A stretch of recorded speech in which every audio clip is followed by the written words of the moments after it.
The story kicks off right after a brutal battle. Bodies are scattered everywhere, and a massive monster is roaming the battlefield. A group of warriors steps up, and of course, like most bad guys, this monster can't talk without moving his lips. He mocks the humans for thinking they could ever defeat him. We learn that shadow worlds are the greatest calamity humanity has ever faced, steadily covering the world in black fog. Nobody knows what's inside, but one thing's certain: if the fog touches land, no living creature survives. The only way to save the world: conquer the shadow worlds. No pressure. One brave hero challenges the dragon, calling him Boromir, not to be confused with the Lord of the Rings guy who can't even survive one movie. Despite a pile of dead comrades around him, this hero boldly declares he'll be the one to end this nightmare. Boromir, clearly not amused, preps a fire breath. Cue Mr. Obvious from the squad yelling, "Here it comes." "Thanks, man." Totally wouldn't have noticed the giant fireball. Luckily, Shield Guy is ready, only for the attack to vanish because our protagonist, Daisir Herman, cancels it with his spell. Poor Shield Guy finally had a chance to shine, and Daisir snatched it away. Boromir tries a stronger attack, but Daisir shuts that down too. He proudly announces that his magical pattern analysis is complete,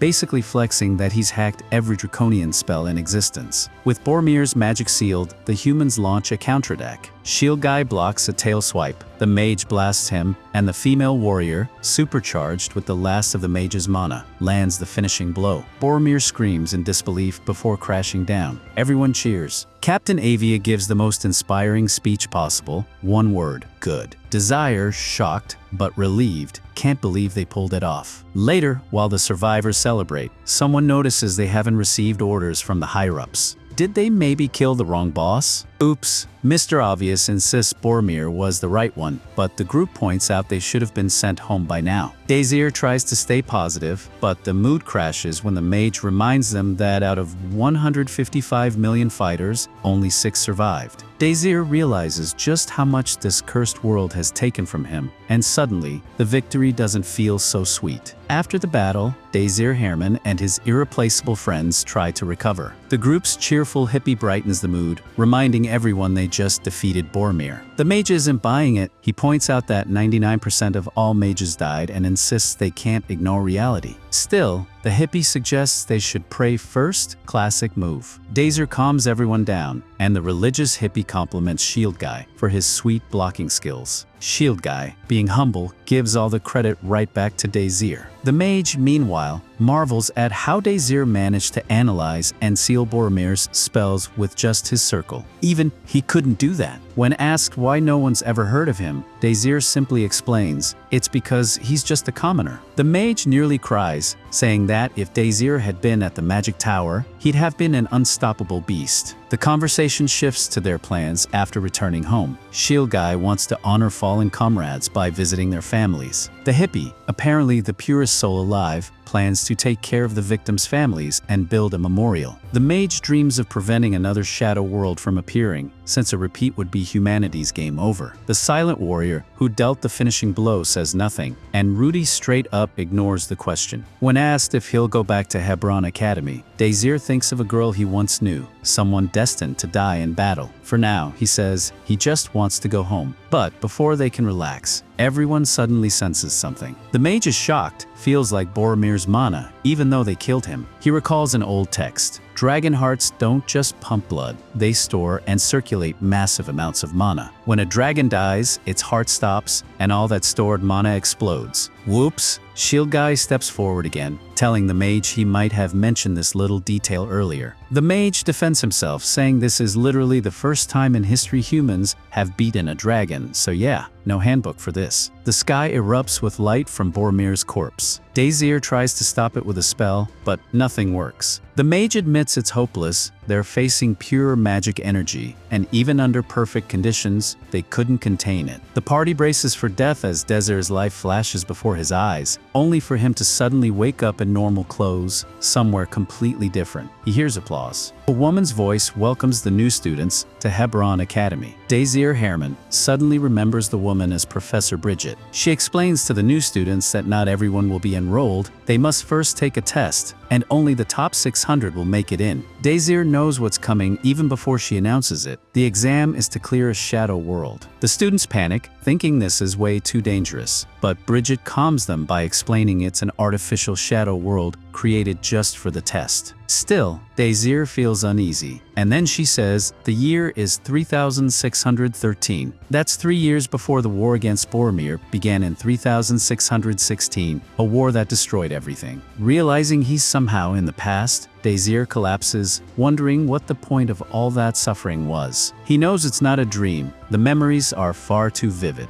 Before he can process it, a fiery girl storms over, introduces herself as Azes Kingscrown, and declares she'll be his mentor. Daisir recalls that she's a prodigy of fire magic and once ranked first in the academy. Shocked to learn he's a commoner, she bluntly reminds him that even if he passes the test, he'll be shoved into the beta class, because this academy loves its discrimination. Nobles go to alpha class, commoners to beta class, talent be damned. Inside, Azest wonders why Daisir isn't more amazed by the academy. He tries to say he's seen a similar building before, but she scoffs, nothing like this exists. Just then, they run into Elhim Triquincy, the water mage. Azest and Elhim immediately start trading insults like kids on a playground. He mocks her height, she mocks his arrogance. She reminds him she beat him once, but he insists he let her win. Elhim notes Daisir's polite silence, but bursts out laughing when he learns Daisir is a commoner. He helpfully warns Daisir that even if he somehow passes, he'll still end up in beta class, so maybe he shouldn't bother at all. Classic jerk move. Soon after, the students are called to begin the test. Azest is fired up, demanding Daisir pass no matter what. Daisir, meanwhile, grows more certain he's in the past and looks around anxiously, relieved that a certain someone isn't there. But then, a familiar voice calls out. It's Romantica Aru. Daisir is stunned. In his memories, she died, leaving him devastated. Yet here she is, alive, with no idea who he is. She scolds him for staring around like a weirdo and asks how he knows her name. Thinking fast, Daisir says he saw it on the screen, there in the same testing group. Romantica wishes him luck and walks off, while Daisir silently vows. This time, he won't let tragedy repeat. He will rewrite history itself. Our time-traveling hero, Daisir Herman, pulls himself together and vows never to let Romantica Aru suffer that same tragic fate again. The first exam is held in a beginner-level shadow world. Thankfully, the academy doesn't want angry parents suing them, so these artificial worlds come with an emergency escape function. Take too much damage and you're automatically pulled out. Still, Daisir is surprised that students can actually get hurt at all. Enter Elhim Triquincy, still in full villain arc mode. He smugly explains that attacks between participants are allowed and warns Daisir that it'll be impossible for him to pass. To rub it in, Elhim introduces the student he's mentoring, Azest Kingscrown, a prodigy magic knight. In Daisir's memories of the future, she was a high circle mage, master of ice, and one of his most reliable teammates. She could wield vision magic, normally impossible to imitate, and outclassed most pure knights with the sword. In short, she's terrifyingly talented. Elhim and Azest trade a few more insults. As usual, he manages to sneak in the last laugh, leaving her fuming. Azest tells Daisir that his odds against the magic knight are garbage, but still urges him not to give up. Soon, Daisir's group is called for the test. The goal is simple: reach the finish line. The catch? Only the top 3 pass. Anything goes: magic, interference, dirty tricks. If you take fatal damage, you're instantly disqualified. Daisir should be focusing on the exam, but he can't help watching Azest. In the ruined future, she was there until the bitter end. He wonders if she too has her past memories. She surprises him by knowing his name, but only because she checked the list beforehand. Then she roasts him for his below-average physical ability, coldly telling him he has no future. To top it off, she calls him out for staring at her like a creep.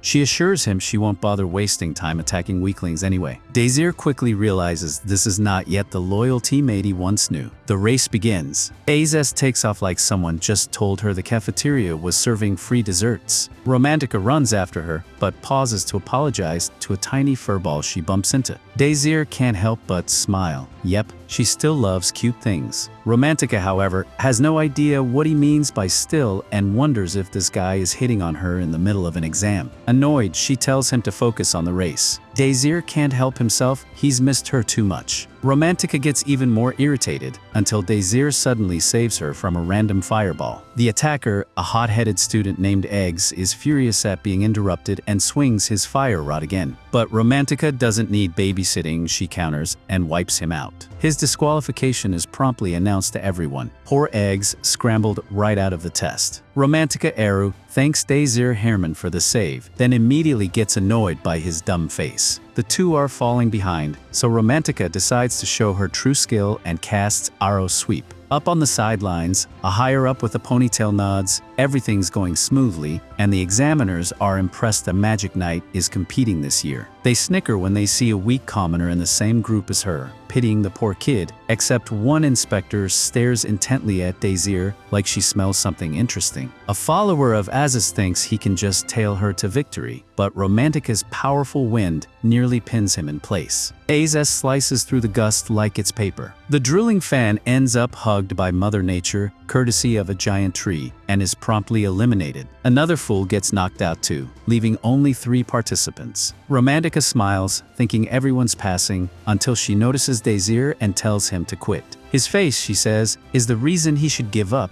Harsh. She assumes he'll quit, then he doesn't. That drives her nuts. Furious, she vows to hurt him enough that he'll think he's dying and unleashes a brutal wind strike called Venom Wind. Instead of panicking, Daisir complimentingly analyzes her technique, calling out that she prioritized speed over control and calmly suggests a tiny tweak. Romantica is stunned that he's unhurt. Then Daisir does the impossible. He tweaks the air currents mid-flight and forces her attack to miss. He even uses an inverse spell, something only higher circles can normally pull off. Impossible for a lowest circle commoner, yet here it is. Romantica launches again. Daisir redirects and neutralizes it perfectly. She begins to lose her composure, wondering if his skill actually surpasses hers. The tables have flipped. Daisir grins and says, confidently, "Let's finish this." Daisir Herman knows he doesn't have time to waste. There are still plenty of rivals ahead. Romantica Eru decides to really push him, unleashing a storm of spells to see if he can inverse them all. Daisir casually swats them aside, noting that while she's strong, she's not strong enough. If she stays like this, history will just repeat itself, and he refuses to let her meet that same tragic fate. So, like a true boss, Daisir flexes. He tells Romantica that inversing isn't his only trick. He erases friction from his body and reveals he hasn't even been fighting her at all, because the real test isn't about magic duels, but about reaching the finish line. Fatal wounds here don't mean death, just damage. Romantica gasps at his insane plan, but Daisir? He ain't afraid of a few scratches. He rockets himself forward with a fire spell like a human missile. Near the goal, Aziz King's Crown enjoys her lead, but senses Daisir gaining fast. She doesn't know how he beat Romantica, but she's not letting him pass without a fight. She unloads a barrage of Link spells. Daisir coolly analyzes every strand and takes control. Aziz realizes too late that he's inverting them. Desperate, she fires off the rest before he can steal those too. But Daisir redirects their trajectory like it's child's play. Aziz combines her magic for a massive strike, and Daisir admits she's making the right move. Unfortunately for her, our time-traveling mad lad is just built different. He twists the spell mid-flight, rides the blowback, and, thanks to his no-friction trick, rockets past her like a magic bullet. Victory is announced. Daisir Herman wins. But he hardly cares. To him, this is just training. He knows he and his friends must all grow much stronger if they're to avoid the tragedy looming ahead. Meanwhile, in Group F, some guy with a ridiculous-looking ring wipes out a bunch of students. His name? Dante. He wins his group, then fixes a creepy smile on our heroes. Yep, trouble's coming.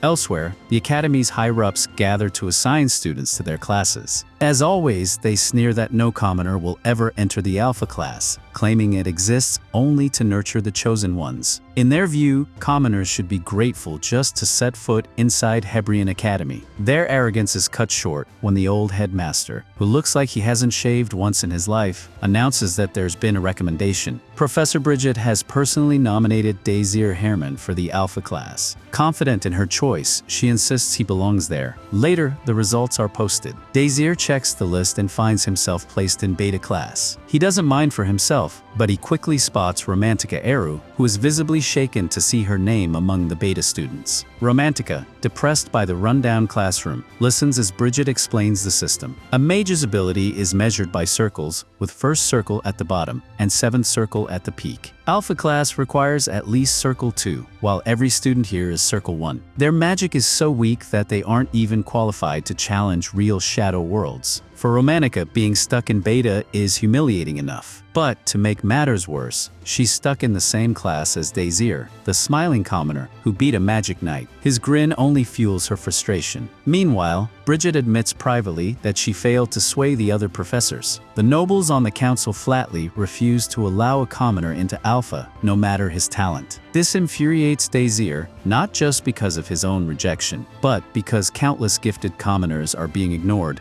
due to prejudice. He resolves to awaken as many hidden talents as possible, no matter what it takes. Later, Romantica continues sulking when Dante, a smug Alpha student, approaches her. Dante reveals his goal is to join Blue Moon, the most prestigious party at the academy, made up entirely of Alpha elites. He claims Romantica's skills and noble lineage make her a perfect candidate to join as well. Romantica considers it, since joining Blue Moon could earn her a transfer into Alpha class. But Dante reveals the price. She'll also have to date him. Romantica is floored by his arrogance, pointing out this is the very first time they've met. Dante, unfazed, smoothly claims it was love at first sight. To seal the deal, he presents her with a keepsake from his hometown, a token traditionally given to someone a man loves. Romantica is left stunned and speechless by his audacity. That's when a voice cuts in behind her. She turns to see Daisir Herman standing right there. Daisir Herman explains to Romantica Eru that he's not trying to date her, he just wants her to join his party. Of course, she's leaning toward the strongest party in the academy instead, but Daisir knows all too well that in the future, that choice was her biggest mistake. She brushes him off, telling him to beat it, so Daisir leaves her a sealed letter to read later. Romantica mocks him, assuming it's full of embarrassing love confessions, but he insists it's for her own good and should be destroyed after reading. One peek, and her smug smile vanishes, her face twisting into fury. Desert, already long gone, knew that would push her buttons. Not long after, Daisir finally tracks down the blue-haired boy he's been searching for, Pram Schneider. In the previous timeline, Pram became one of the fastest swordsmen alive, despite minimal training. This time, with proper guidance, Daisir knows his potential could be limitless. Romantica barges in, still salty, demanding to know what secret Daisir has on her. He tells her to hush and watch Pram's practice instead. Romantica, instantly smitten, declares that Pram is too adorable and practically wants to adopt him like a pet.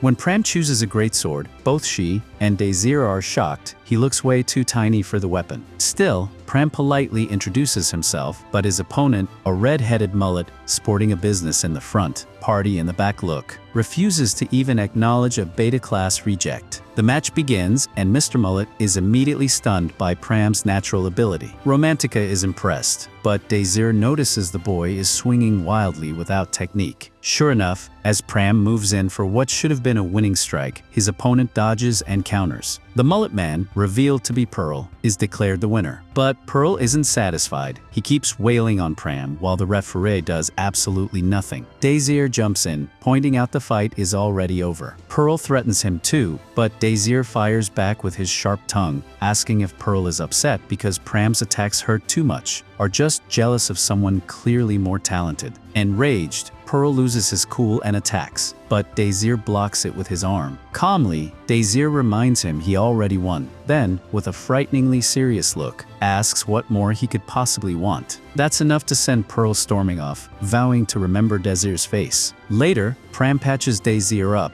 but Daisir explains he used magic to block most of the damage. Pram apologizes for dragging him into it, but Daisir insists it was his choice to step in. Meanwhile, Romantica is still obsessing over how adorable Pram is, and Daisir has to tell her to calm down before she tries to smuggle the kid home. Pram thanks Daisir for rescuing him and promises to return the favor someday. Later, Daisir pulls Romantica aside for a private talk, mostly to calm her down. He assures her he hasn't told a soul about what he knows. However, he reveals something heavier. The professors are already aware of it, and that's why she was dumped into the beta class despite her noble title and impressive skills. Désir lays it out clearly. Romantica's family only bought their noble status. She actually has commoner blood, and to the professors, that makes her nothing more than trash. Romantica clings to the idea that Dante will protect her if she joins his group, but Désir reminds her that Dante openly called commoners filthy lowlives, not exactly boyfriend of the year material. Instead, Désir suggests she join his party. Romantica instantly gets furious, thinking he's threatening to reveal her secret unless she agrees. She accuses him of being a manipulative jerk, but Désir, smiling as always, makes it clear if she refuses, he'll simply team up with Pram instead. Of course, Romantica's imagination runs wild. The thought of the adorable blue-haired kid makes her reconsider, though she's still deeply suspicious of Désir. After all, this guy smiles way too much, knows her deepest secret, pulled insane stunts during the test, defeated a magic knight, and somehow used an inverse spell while being the lowest circle. Shady. Absolutely, but tempting enough for her to bite. She finally agrees to join Désir's party, though mostly to keep an eye on him and uncover his secret. She still hates his grin with every fiber of her being, but they shake hands anyway. Meanwhile, Pram stares longingly at a strange sword his mother gave him, the one left behind by his father. She told him that as long as it shined brightly, it meant his father was always thinking of them. Unfortunately, the moment poor Pram touches it, the sword crumbles to pieces. Luckily, that part was just a dream. Talk about emotional damage. Later, the trio meets with Professor Bridget to officially apply as a party. Snacks are served, because nothing screams serious business like cookies and tea, but Bridget eventually gets to the point. She asks Désir why he wants to form a party. He gives a simple answer. He plans to reach the Alpha class by winning the ranking tournament. Bridget reminds him that's no small feat, but Désir is already well aware. She explains that the ranking tournament determines each grade's pecking order. Both Alpha and Beta students compete, but to enter, a party must have between 3 and 6 members. The exam takes the form of battles between two parties, with the winning team's rank rising. However, having more members doesn't automatically guarantee victory, since individual contributions are also assessed. Students can earn rank in many ways, and the tournament's purpose is to test the full range of their skills. The strongest parties eventually advance to the final rounds, which take place inside a shadow world. Any student who places within the top 9 is given the title of single ranker, a title that allows them to transfer from the beta class to the alpha class. But as Romantica points out, not a single beta student has ever achieved this before. It's no surprise, since the alphas always hold overwhelming advantages, making the tournament feel completely one-sided. Still, Da'ar isn't discouraged. Instead, he shocks everyone by saying that's exactly why it's worth doing. If the professors continue treating betas as talentless, then proving them wrong by having all 3 of them rise as single rankers will send a message. Professor Bridget, inspired by his resolve, admits she hopes they can dismantle the Academy's deeply prejudiced system. Before finalizing things, she makes sure that Romantica and Pram are certain about joining Dur's party. Both agree. Later, the trio passes by the Alpha students' elite practice facility, a massive, well-equipped training hall filled with top-of-the-line equipment. Unfortunately, it's restricted only to alphas. Instead, they're forced to use the beta practice facility, which is nothing more than an old, dusty room that's practically falling apart. The floors creak, cobwebs hang from the corners, and to make matters worse, the place is infested with rats. Remaining positive as always, Dur insists they can make it work. While Romantica hopes he'll find a better room, his solution is simply plugging the rat holes. With no better options, the 3 of them clean the place up. After some hard work, it actually starts looking decent, but Romantica is still horrified about having to train there. Da'ar, however, wastes no time. Instead of resting after their cleanup, he insists it's the perfect time to start training. Romantica instantly regrets joining his team, but she reminds herself of her goals and reluctantly goes along. Training begins with Dur coaching Romantica to improve her accuracy in magic. Romantica confidently claims she already has that covered, and to prove it, she fires off several wind attacks that strike the target in succession. She beams with pride at her display. But Dur quickly sets a higher bar. He wants every single shot to hit the exact center. Romantica thinks it's completely impossible, but he calmly explains that this level of precision is the only way they can ever hope to beat the alphas. He reminds her that he's confident in her potential, and in that moment, he reflects on his past and the the future he envisions for their party. When Romantica proves herself in battle, Doer teases her by saying she could always go back to cleaning instead. Fired up by his smug grin, she becomes determined to wipe that smile off his face. For training, Dur gives her a new exercise, placing a ball inside a circle using wind magic. At first, Romantica just throws it, but he corrects her. She's supposed to manipulate the air currents around the ball to guide it. Since wind magic is her specialty, he simply reminds her to visualize the flow of air. To his amazement, she gets the hang of moving the ball on her very first try. He praises her, and Romantica, though flustered, secretly enjoys the compliment. Meanwhile, Pram eagerly asks to be trained in swordsmanship.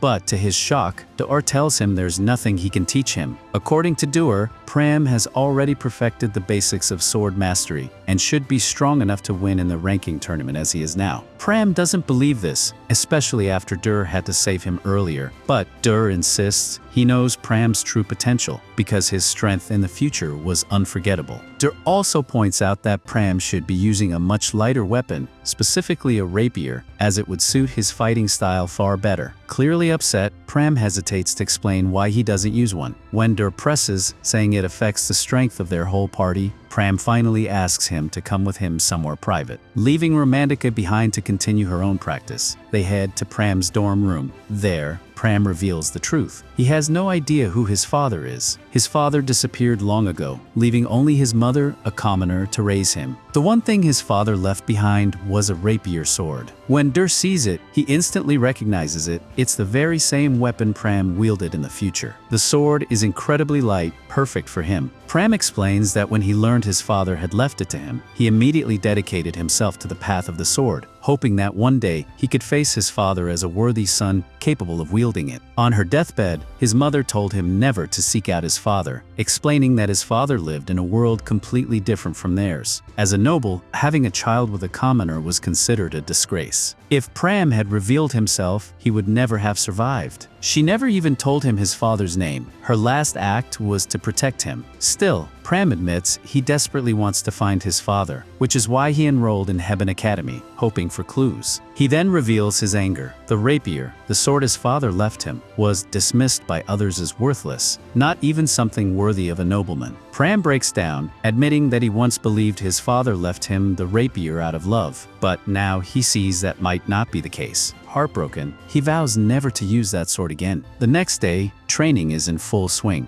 Romantica is proudly dropping the ball into the circle with ease, bragging that she mastered the exercise in just 3 days. Naturally, Dur wastes no time deflating her ego, pointing out that the ball isn't staying in the circle. Classic Dur, professional buzzkill with a smile. As Romantica sulks, Dur stares at her intently, lost in thought about the gift she received from Dante. Suddenly, he gets an idea. Turning to Pram, he asks him to show the rapier sword again, but Pram coldly replies that he doesn't care about it anymore, so he can't. Dur presses him, pleading to see it just once more. To everyone's shock, Pram blurts out that the reason he can't is because he sold it. Meanwhile, in a shady little shop, a pair of sketchy, villain-looking guys are shown examining their new prize, Pram's rapier.